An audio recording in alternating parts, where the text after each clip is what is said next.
So just so everyone knows, hey, yes, we are recording. So all good. Well, good. It is that time. Let's get started. The Q&A with Jim and Jim. So how's it going, Jim? Going good. Just trying to be good and exercise and drink water. I saw your post about the kind of exercise boot camp or challenge or something you're doing. Dude, it's crazy. And you know what? I'm feeling pretty good, but when the scale doesn't change a freaking pound, it kind of pisses you off, doesn't it?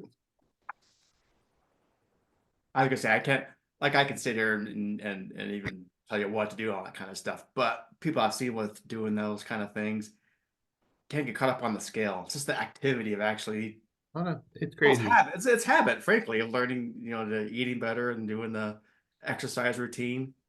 It Dude, comes. It even when comes. I was in Vegas, I was getting up at 5 o'clock in the morning to go to gym. That's So awesome. yeah, I don't know whether I'm crazy or dumb or what, but it was there. Oh, that's So part of building the habit, frankly. That's just. so what was your big takeaway from Vegas for you? Well, I crammed it all in one day. I don't know. Maybe I'm not the. I should be there for like 4 days doing all the networking and doing all the sessions and stuff. My son's in soccer, and I've always said family as long as my kids are young. Sometimes business takes a back seat sometimes. And so he had a game on Tuesday and a game on Thursday. So I went to the ISS on Wednesday. Crammed it all in. Uh, so my perspective was pretty much directly from talking to people in the halls and going through the expo, frankly, and talking to vendors. They're all very, as far as the show itself, I guess all the vendors are very happy that there was a lot more people. They're happy for the amount of people that showed up to this. So that's always a good sign. It Must was be. crazy. It was crazy busy on Tuesday, or Was it? Wednesday, whatever day it was. But it was crazy busy. Talked to some of the vendors. They were having good shows. Um, just a lot of networking, like you said, talking in the hallways back and forth. Um, had some good conversations about what people are doing and the outlook on our industry right now. I think our outlook is strong. People are still, I ran into one guy who's a little upset because he's only been in the industry for 2.5 years, and he goes, "Man, I'm not as full as I was a year ago." I'm like, dude, this is no. Yeah, no kidding. First question I asked, when did you buy your property? He told me he bought it in 2022. I'm like, well, there's your answer, you know. So he bought it at the height of everything. So it's just, You I thought it was all sunshine and rainbows. Now it's reality. it Got was to funny. I was work. at dinner with Sherry on the XPS team on the one night, and we were talking about, and I think I think Pam was there. We were talking about people. Managers actually have to work now and make sales calls and try to get people to rent the unit. You're just not walking in the front door and taking your last unit. They actually got to work.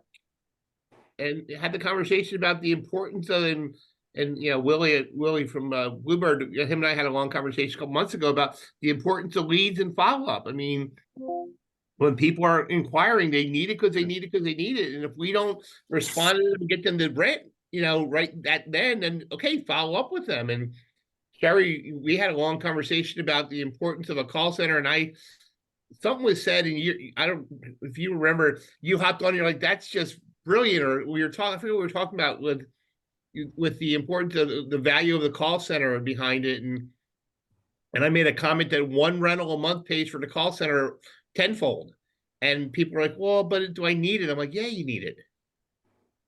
Yeah, when I used to run these challenges. Oh, before we get too far, guys, we're just kind of BSing there at the beginning. So please, any questions you got, type it in, and we'll bring you up so we can go more one on one. So any questions you have, that is, frankly, that's the purpose of what we're doing here. So anything you got, please put it in. But yeah, going back to I used to do these challenges, and the very first thing, the very first day, the very first assignment was to know what your lifetime value of a customer is. And 9 times out of 10, they were like, huh? So we were just kind of go through that real quick and just rough numbers, you know what I mean? But just to get a better idea. And I hammered a lot of things home because everything else after that, once you had that number established, you're like, all right, cool. If I miss a phone call, miss the rental, that's how much you're leaving on the table. That's how much money you just lit on fire. Your marketing items, you help better decide on if you're doing a marketing campaign. Well, is it worth it? You know what the ROI. It all starts with the lifetime value of a customer.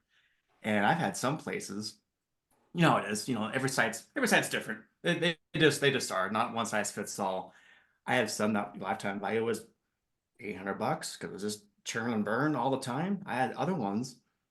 Average length of stay was like 6+ years. So I capped it off like at 6 grand. So you never know until you actually start looking at your own site and looking at those numbers, and everything else starts falling in place after that.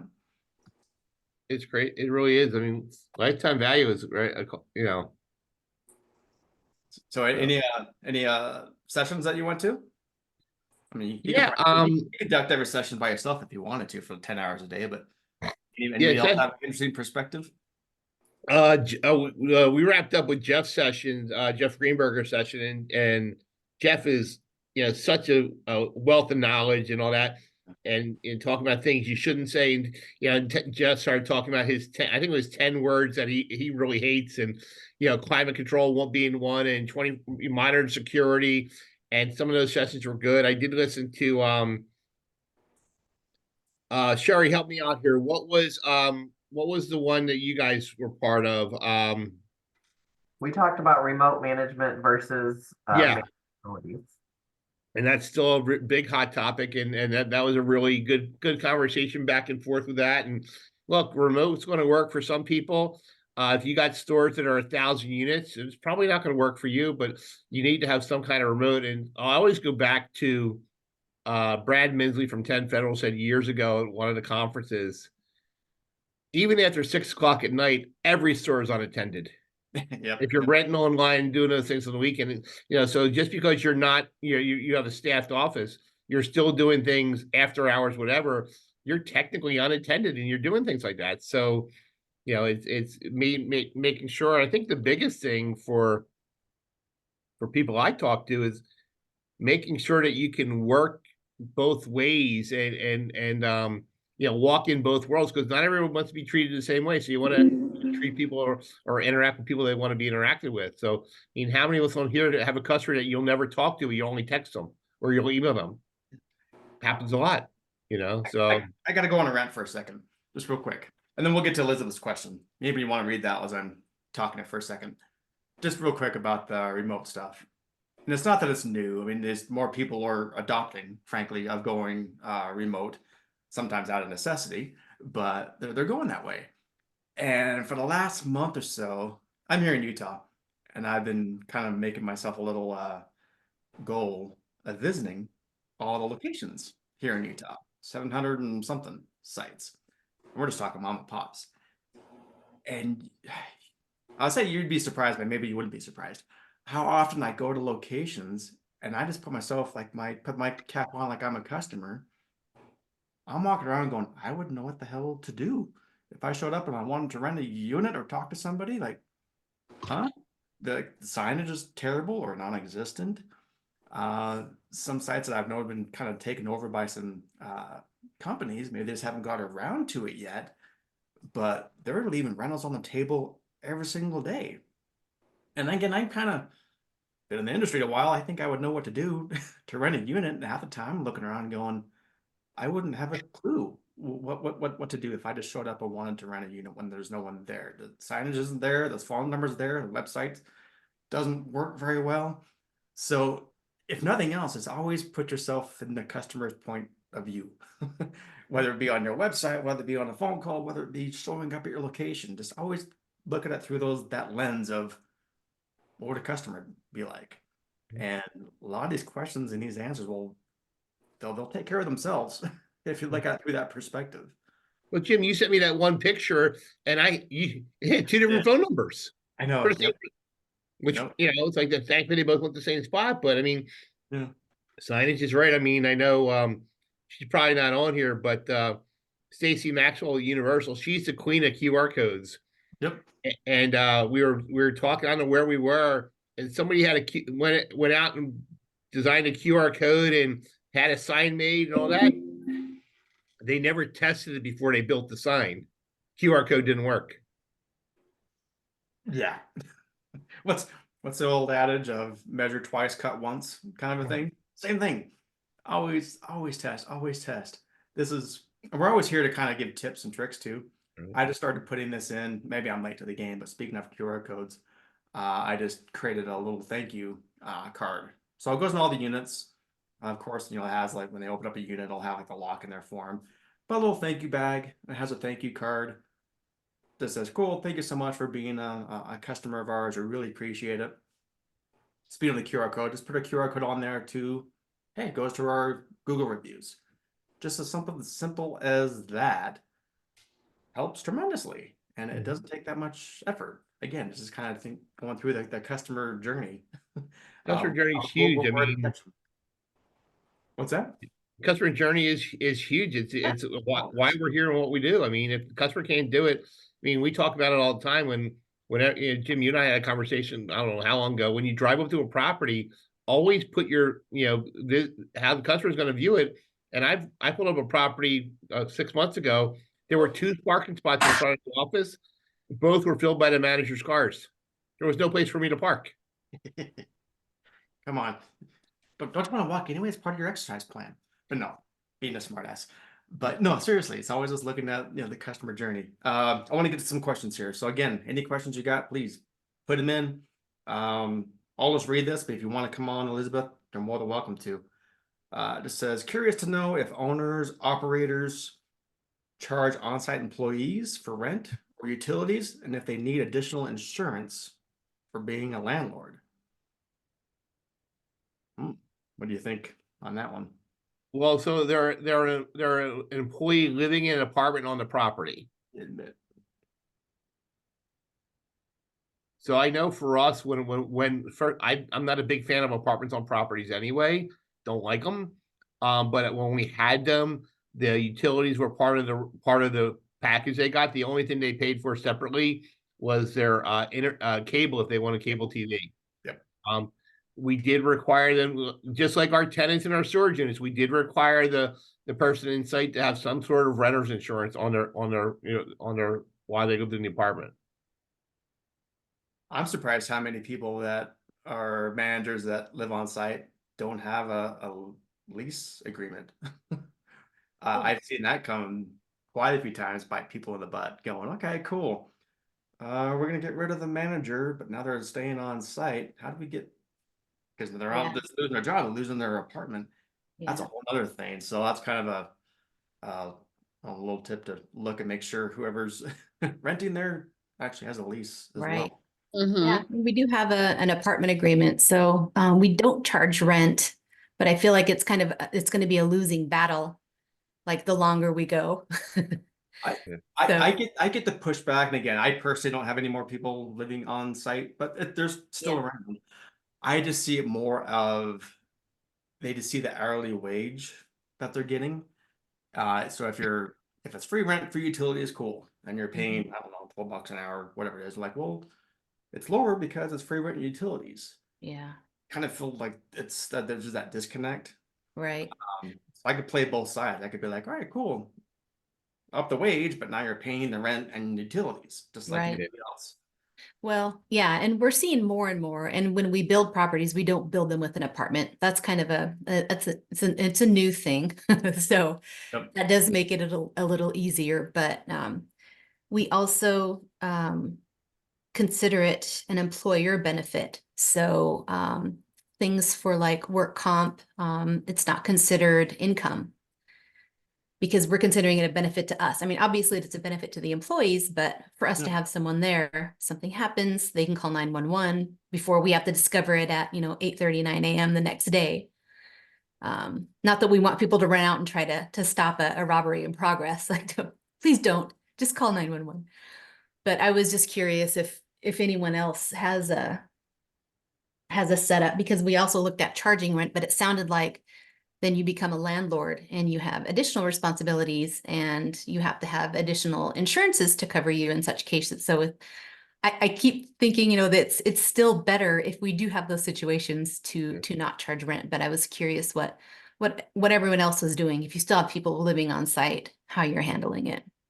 And I think some of it goes state by state too, Jim, when with the rules for the apartment. So again, for us, I mean, I don't have any now, and the last place we actually had apartments sit empty because we didn't want to use them. Yeah. Always, you always have a few that give it a bad reputation. I still remember one day I had a guy calling for a job, He said, "Hey, I'm looking for a place to live and a job to go with it." I'm like, "It's the Yeah. wrong terminology." At least he was honest. Yeah, he was. He's definitely honest. So Kind of sounds like I need a place to hide out for a little while till the Yeah. till the Yeah. dust settles. Yeah, no, thank you. But yeah, And we also do background checks for anyone over 18 who's living with them. So not the drug screen or anything, but we do feel it's our responsibility to make sure that we're not harboring someone's, fugitive, husband Yeah. or wife, whatever the case may be. yeah, But yeah. Yeah. Anyway, if anyone has input, I'm curious to hear. yeah. Please, I mean, again, this is kind of our free fall too. If anybody want to jump in. So, okay, so this is Diane. I'm in Arizona and I have quite a few managers that live on site. So we have a specific lease for every site, and the lease is actually tied to their employment.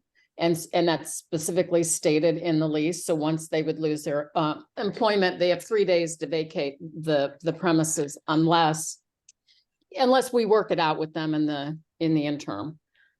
So they don't pay rent, but in the state of Arizona, we have to include what would have been their rental amount in workman comp numbers. So workman's comp still says that's a benefit to the employee.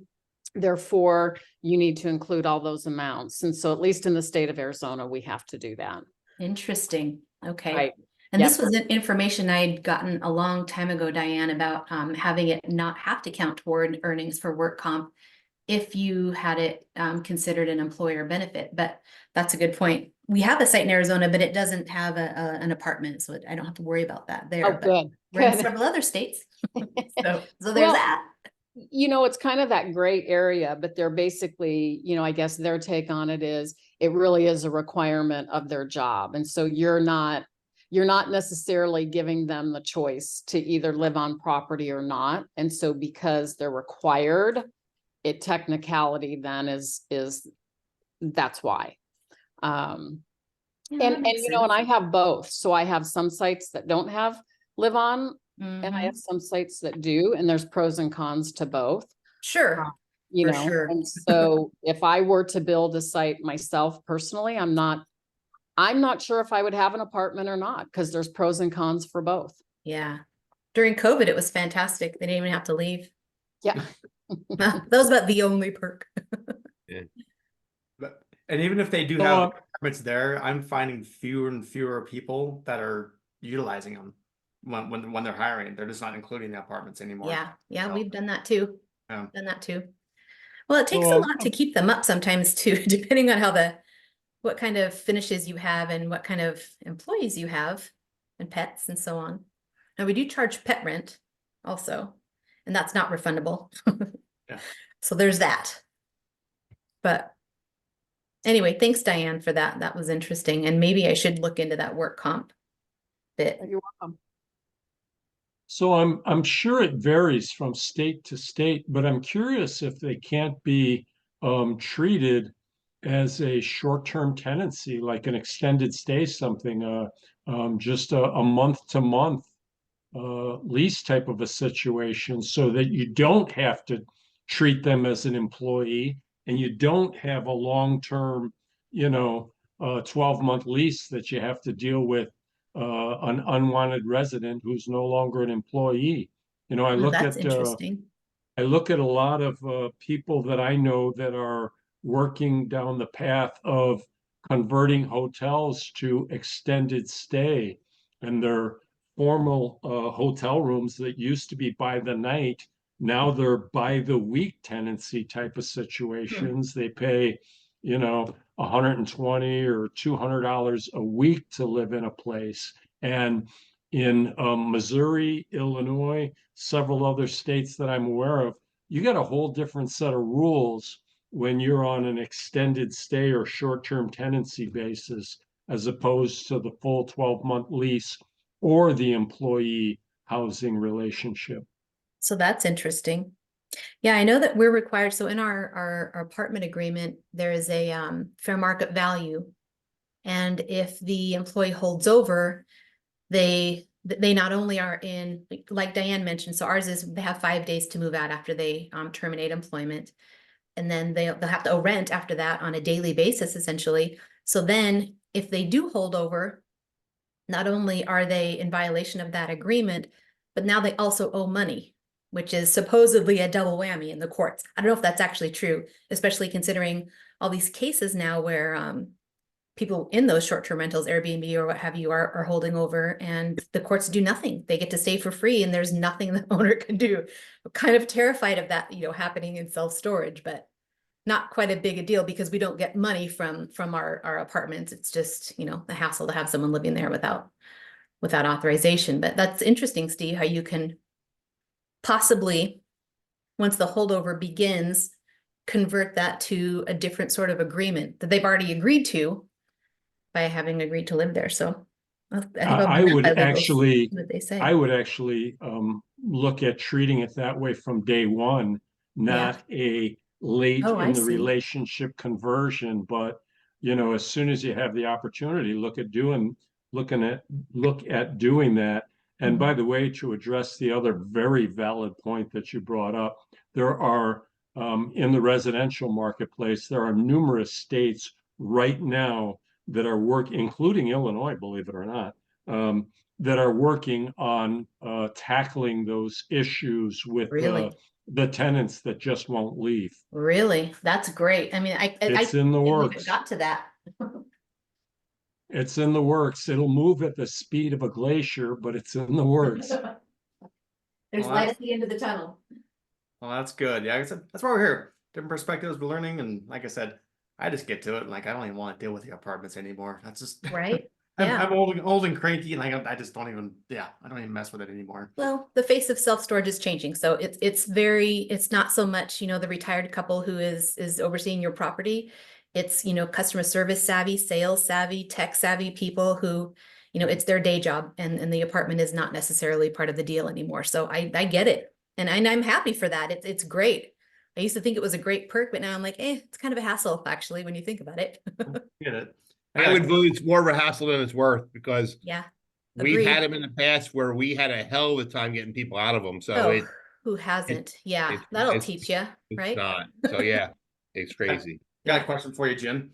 Since again you're part of going through the legal seminars and the Q&A, so you probably got a good perspective on this. Taking over a site, and it's the same old story of there's so many people that are late right now and crappy records. It was like a spit and a handshake kind of a deal. So there's no contracts. It's been 4 months now. Took it over in December. So waited 4 months to try to do everything we can with phone calls and emails and letters and smoke signals. You name it. We've tried to get a hold of these people.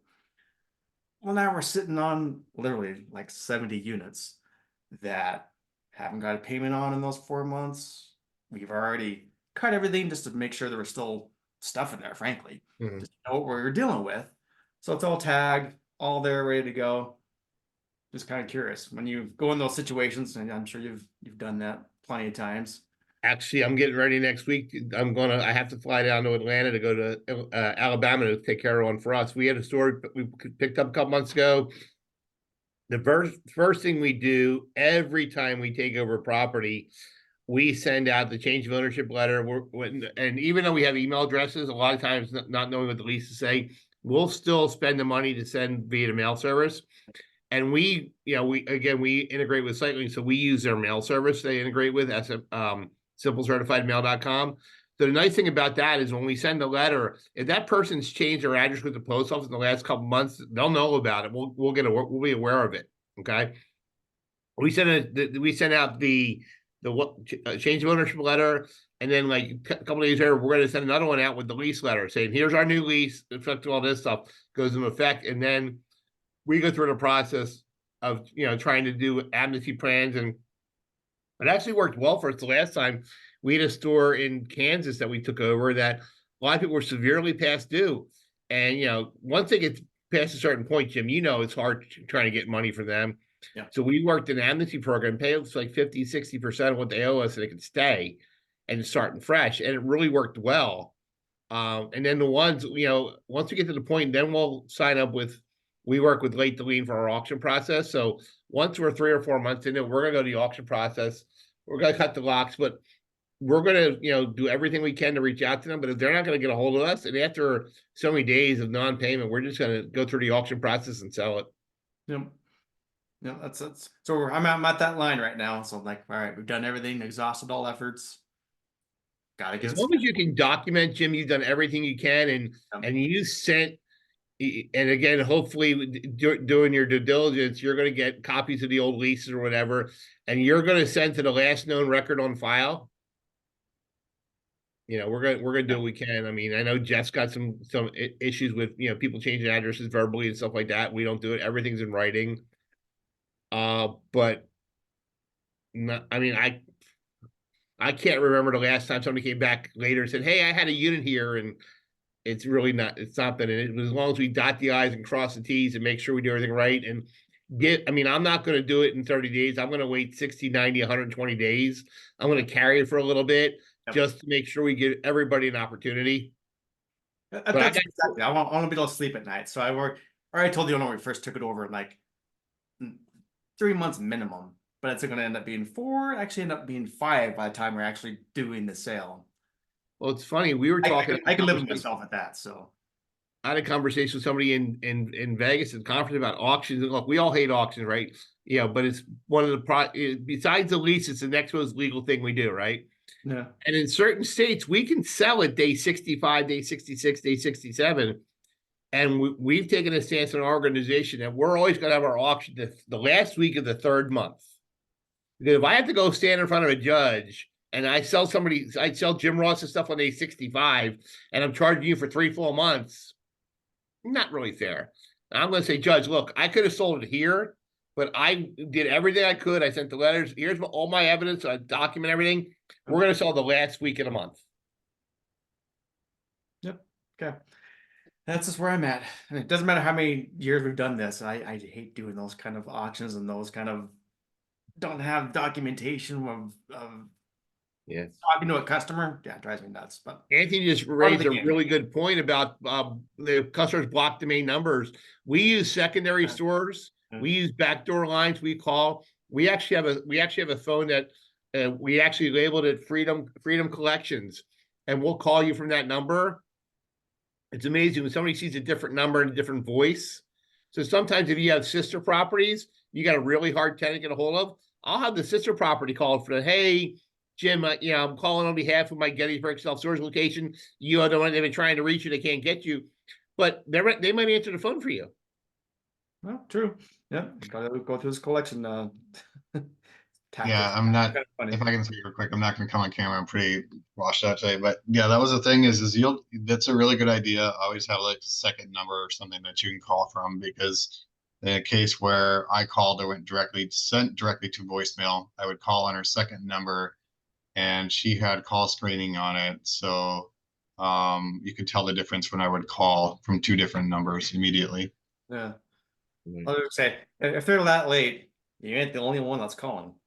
That one went to auction. They're gonna have collecting people call them. So yeah, exactly. I get it.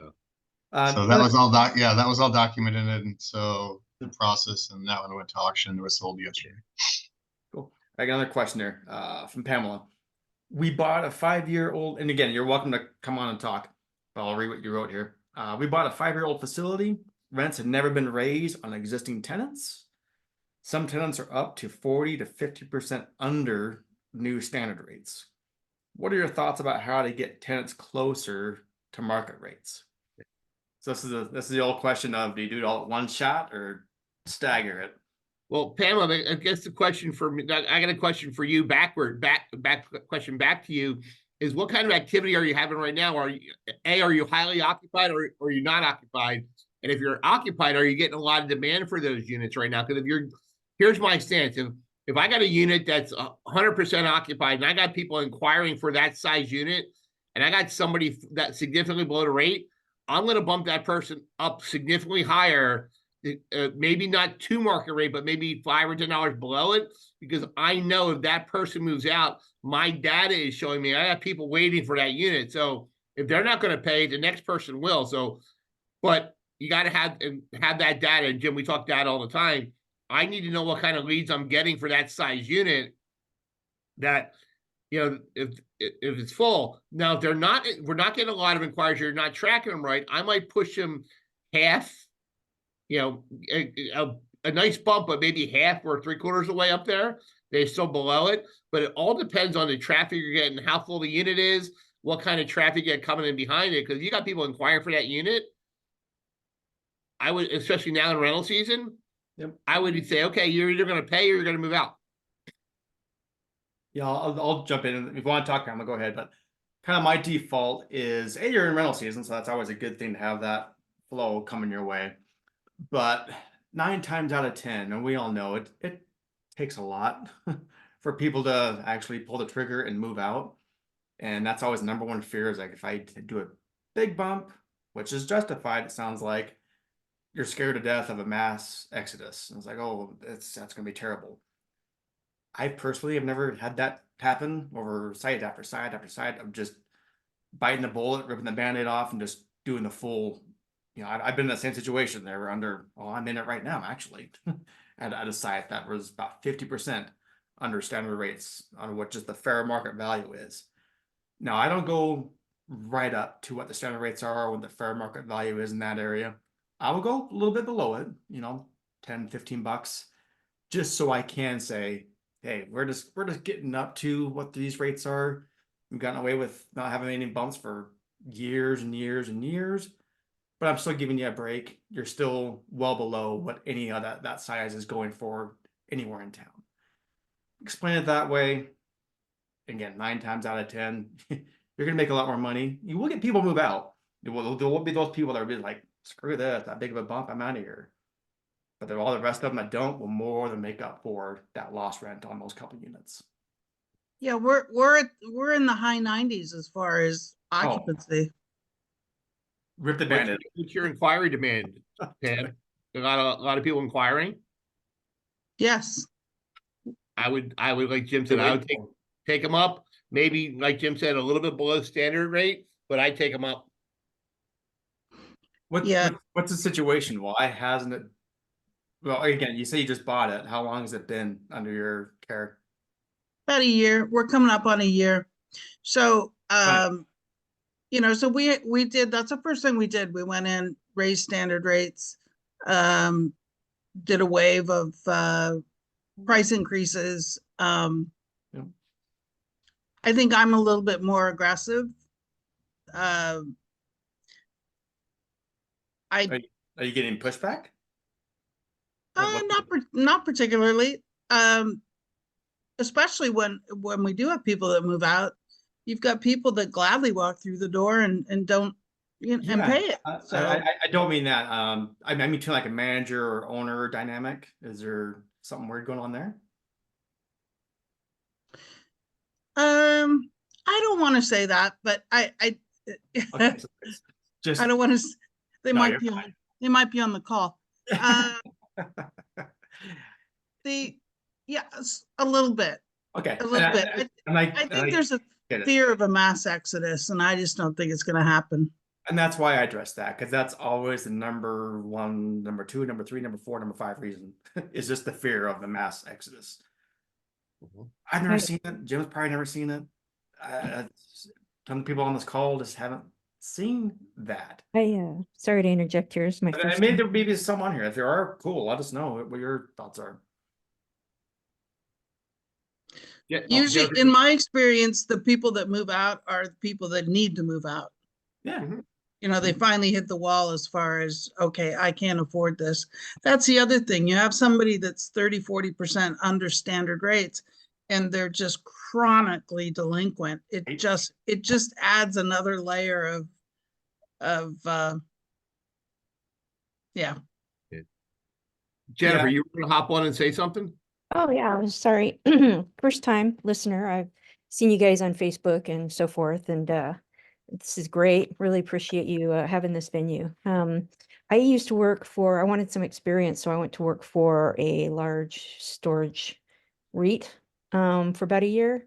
And they have the dynamic pricing, which was very interesting, but they had some serious increases. And I never saw a mass exodus. I mean, I think I had one or two, and I was managing about 1,000 units, large facility, and yeah, people just don't want to mess with it. Most people don't even come into their units, to be honest. Um, and so yeah, I totally agree with what you guys are saying, Jims. And unless you're really hurting, or there are some REITs next door maybe that are just putting some killer deals out there, I don't think you have anything to worry about. That's just my personal experience anyway. Can I ask Jennifer a question? Yeah, go ahead. Hey, Steve. Hi, Jim and Jim. Good to see you. Thanks for hosting again. Yeah. Jennifer, I'm fairly new, relatively new to self-storage. I don't own anything yet at this point. I have years, decades of experience in commercial and investment real estate, and I have considered doing exactly what you did, going to work for a self-storage to learn. Mhm. In your experience, was it a good choice? What would you say to a guy like me that has been involved in all sorts of real estate for 30 plus years? It just depends on where you are in your life. I kind of had an opportunity where I didn't really have any work at the time, and I thought it was a good, you know, I would recommend doing it personally because you have the training that they give you, all the documentation. You can see how they manage things. You can see how, as a big corporation, they're managing their business. You can see all the financials. Um, you can get that workbook and then basically, you know, use it for yourself. I would say it's a good experience if you have some time. It doesn't pay very well. Although I hear they're increasing the pay a little bit. But that's just me personally. If you're curious and you want to run your own facility, I'd say it's a great learning experience. I don't know. What do you I guys? appreciate that, Yeah, Jennifer. Thank you for your input. Now I want to ask the same question of Jim and Jim. yeah, You there you just go. heard that exchange. What are your thoughts for a guy like, and I know you guys don't really know me. Well, you don't know me at all, except for a couple of Zooms. Um, I have decades of experience in all kinds of investment real estate. Um, and I wonder, should I go and get a job working at a self-storage facility before starting to build my portfolio? Okay. Kind of sounds like undercover boss. Yeah, it does. Go ahead. I guess the question I would ask Steve is, what are you? Are you looking to start? I mean, you have to start at a site level, store manager, understand the day-to-day operations. What are you trying to get out of it? Because you can get a lot out. You can get a lot out of it. Sometimes working for the bigger companies, REITs, is a great thing. I started I wasn't with a REIT, but I was a company for 20 years that was smaller. 45, 50 stores. We learned a lot, learned from each other. I can tell you from my experiences, I traditionally, and whenever I say this, people always cringe at me, but I traditionally do not hire people who have storage experience only because they come with preconceived knowledge or preconceived ideas of how things should be run and where they were before. So sometimes it's easier to train somebody new than try to retrain or break what I might consider bad habits. But again, working with the bigger guys, you can learn a lot. Depending on what you're looking to learn. Well, I'm not even necessarily looking at necessarily the bigger guys. And my goal, my intention really is to build a portfolio of third-party managed. And I think you're on my call list of people I want to spend some time with and find out if you're my future property manager. Multiple facilities is what I have in mind.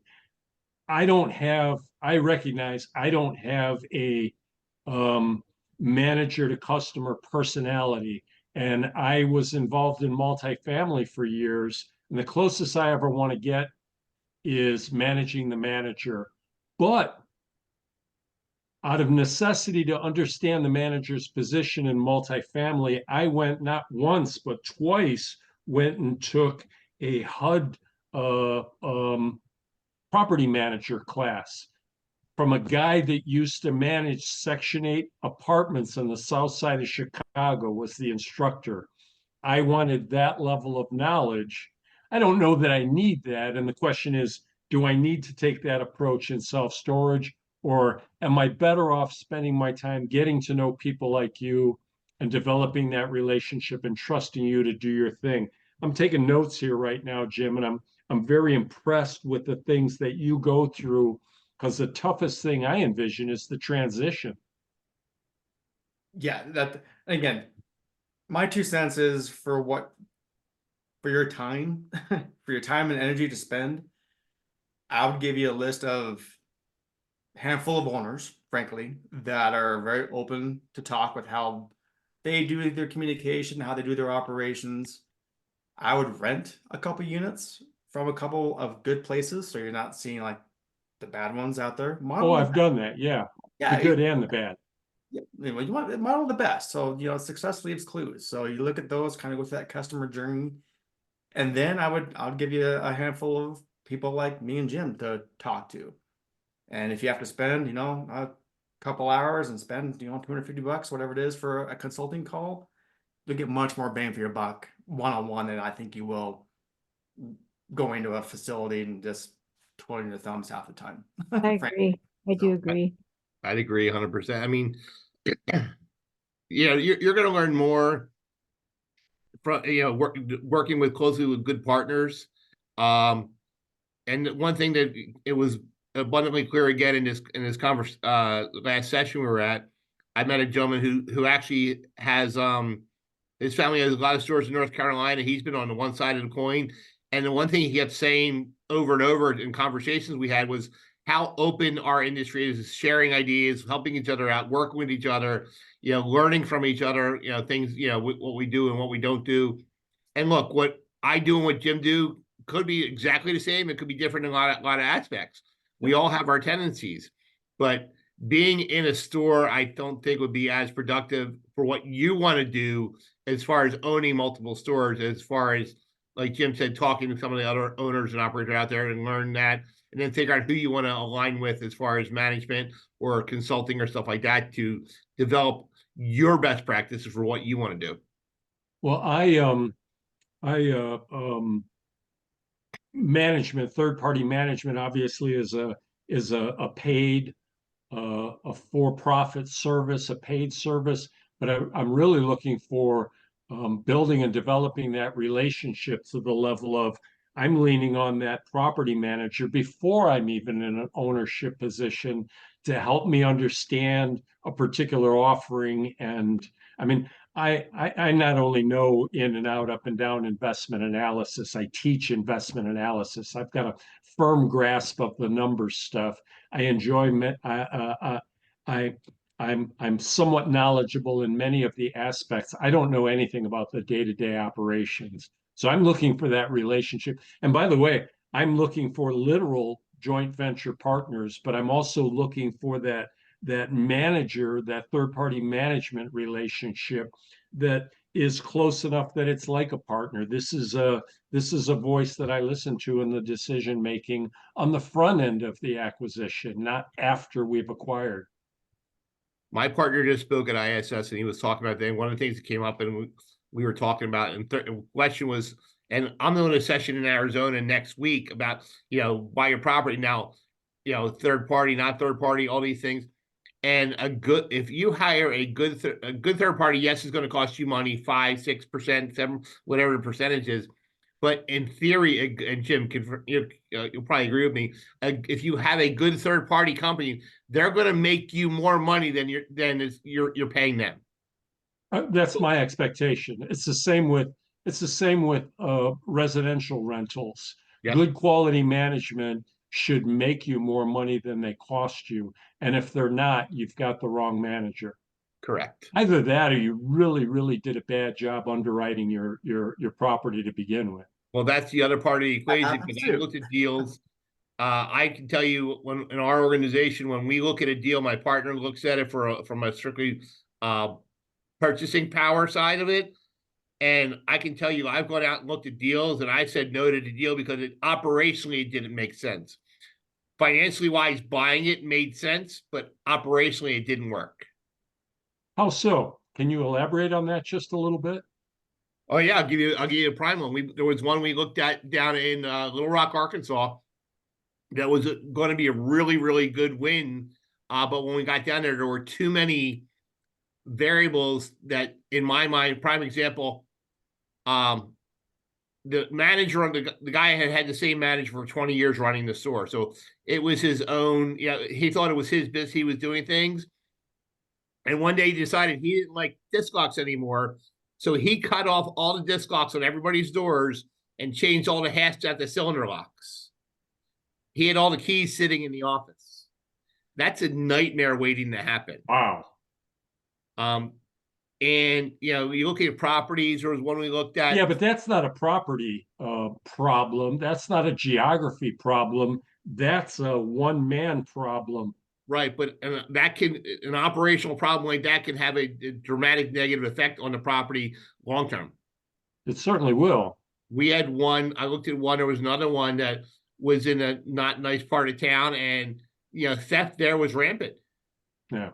And it was one of those things where, yes, financially wise, it penciled out, it could have been a good deal, but the amount of time, effort, and money we were going to have to put into it to clean it up just made that number, it didn't pencil right for me.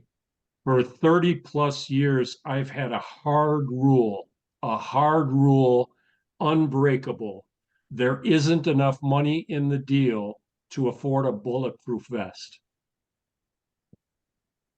Good one. Don't do bad neighborhoods. Hard rule. No exception. That's for about half the sites I run right now. We're like, ooh, you don't want to go there at nighttime. Steve, I can give you another one. There was a guy, we looked at a property a couple of years ago that financially it looked perfect sense, but logistically you could not get to the property. It was in between two major exits of a highway, but and the number count was fantastic. Car count past it was phenomenal. Problem was you couldn't get to it. Yeah. So you can have a gorgeous, as we talk all the time about having a good website. A website's critical. You want a good location. If you cannot easily get to it, that's hard to overcome. Location. That never changes. Nope, does not. Never changes. Hey, just real quick before we got about 10 more minutes, guys, just so you know, I want to be mindful of everyone's time. So about 10 more minutes. And again, I think we're back on the schedule of every other week. So that's perfect. Last time you had a scheduling conflict, and I was at a AI boot camp. So that's why I couldn't make it. So that kind of ties into, if you look in the chat, this is cool, shameless plug. Here starting at 2:00 Eastern time. I'm going to be doing about 2 hours. We'll see how long it goes. Kind of like an AI workshop of kind of what I learned going through this boot camp of AI literacy. And I'm, fingers crossed, the guy that actually did the boot camp happened to be in town. He's like, I'm going to show up at your house and do it with you. I'm like, sweet. So if he actually shows up, he's going to do this with me. So it's worth your time to be AI literate, because the wave is coming. So I'll shut up. And this plug is done. Go ahead. I want to bump back up to Willie's question about rate increases and move outs. Willie, you want to hop on and ask your question, or you just want us to read it for you? I can hop on, Jim. Okay. So his question was, what are we seeing for move outs and percentage of tenants that receive increases, let's say within a 60-day window? And Willie, I think I showed this report to you before. There's a report in SiteLink Corporate Control, the tenant rate increase tracker, and it breaks out how many people have moved out in a 30, 60, 90-day window. And there's a lot more to that report as far as was the tenant at rate, below rate, above rate, a lot of things that go into equations. Somebody said, I think Pamela said earlier, you can't stop people from moving out. They're going to move out, and this might be the push it needs. But when we're doing the rate increases, and if I do them effectively, I'm looking at it's like a triangle for me that I want to, all sides have to work well. I want to know what my inquiries are coming in look like, how many move-outs we've in recently, and then where the tenants are. So I'm okay with 15-20% of my people get rate increases moving out if I know I got the traffic coming in behind them. But I'm also looking at if I know I'm not getting a lot of traffic in for those units, I'm going to be a little less aggressive on the rate increase. They're still going to get one, but maybe it might not be as much of a rate increase. So I want to make sure all sides of that point triangle match up if to help me better manage my rate increases. But again, if I'm pushing rates high, and in Pamela's case, where she's got people moving out, and I know I got the demand coming in behind it for inquiries, I'm okay if I have more move outs because it all goes back to where were they? Were they at street rate? Were they below street rate? Or were they above street rate? Now, if they're all below street rate and people are moving out, but I got strong inquiries coming in, let them go. Yeah, I think there's a lot of factors that play into it. I was just curious what others in the industry are seeing. That's all. Anthony, what are you seeing at your properties? Or Dave, you're on here. Dave Cooper, what are you guys seeing at Storage King? You got a lot of places. What is your threshold for move outs, you think? Now, I got to be honest with you, Jim. I've onboarded hundreds of facilities, and two things that we keep in mind whenever we do our initial increases, and that is, are our standard or street rates comparable to everyone else in the market? And if the answer is yes, our street rates are set where we want them to be, we're going to raise everybody to at least 90% of the current street rate, regardless of what their existing rate is. They might be at 50%. We're going to give you a 40% increase. And here's the thought process. Self-storage is event driven. I say this all the time. Nobody is there because they want to be there. They're all there because they need your service. If your rates are comparable, where are they going to go? It's not like they're going to go up the street and save a ton of money, but yet they need the service. Really, the only decision is it too expensive for them to need storage altogether and have you cross that threshold to where they're going to make space in their garage or their spare room for it because they just don't want to spend the money. At the end of the day, I don't think I've ever seen more than a 2 or 3% drop from an increase. And candidly, the aggressiveness of the increases of those who stay more than offset that loss monetarily. And now you just freed up another 3% of your storage units to re-rent and increase your occupancy from there. Absolutely. Again, look at your occupancy. You know, if all of your competitors are drowning at 60, 70%, your facility's at 60, 70%, then you probably bought the facility for pennies on the dollar. Usually you're north of 80% or the market at least is stable. And in that kind of environment, I look at the market rates and make the adjustments first, and then I bring everybody to at least 90% of that rate and let the chips fall where they may. You may lose 1 or 2%, maybe even 3%. But again, you're not losing them to your competition, right? Because who's going to take a day out of their life to move their stuff for $85 to go move it somewhere else at $80? You couldn't pay me to do that. So that's what I try to keep in mind. And I've never seen more than 2 or 3% drop. And I've done this at hundreds of facilities. Definitely, yeah, definitely good. I would just say, from my perspective, I wish I would have gone even higher.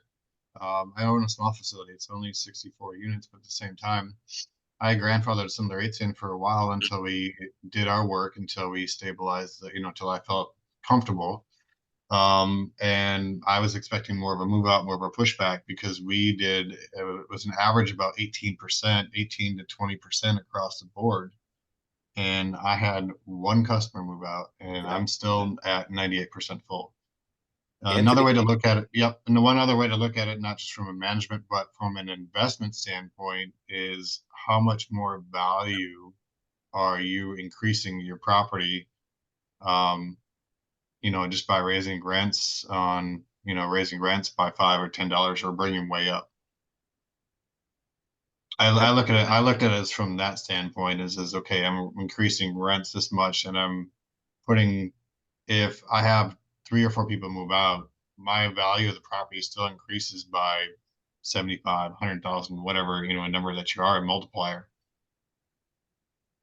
Anthony, do you cap your increases to your customers at $20, let's say, or as a second part to that question, do you cap your increases once somebody reaches the current street rate, or do you give an increase over the street rate? Give an increase over the street rate. Is there a cap? Yeah, you have people paying double the street rate? No. Okay. I mean, I'll come from my background. If you guys don't know, like I worked for Extra Space for 6.5 years, and did we I. had always in the REITs, and that's where I learned it. I'm like, people are paying above the street rate, and they would come back and say, hey, I'm seeing the online rates, da, da, da, da.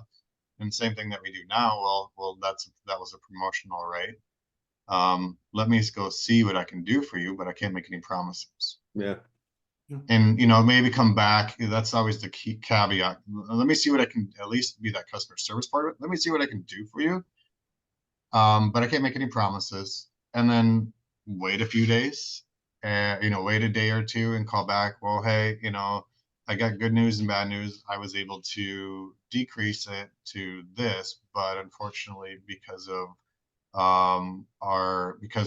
our occupancy or whatever excuse that you want to come up with, it still would have a small increase.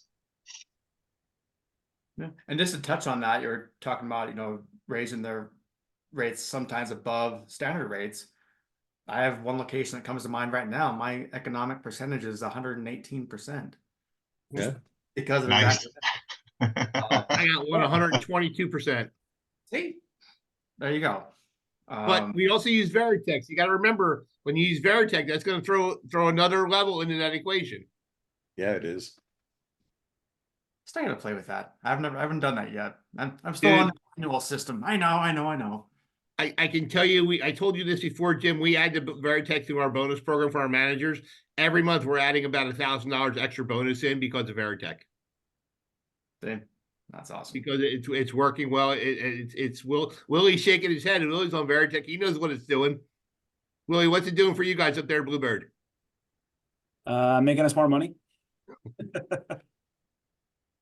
So I know Willie, you're they integrate covered. with storage now, right? They do integrate with storage. It's all good. Yeah, they're working on it now. Yeah. Yeah, that's what I thought. Okay.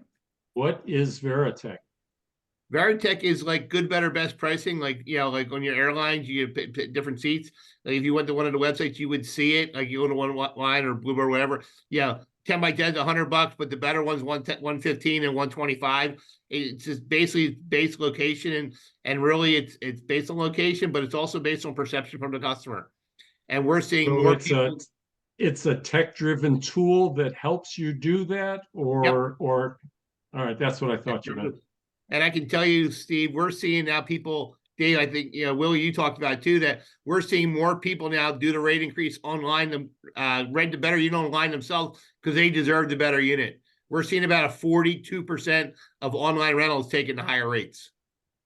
Sure. That's awesome. Thank you. Hey, Jim. Yes. Which one? Yeah, Mr. Mooney.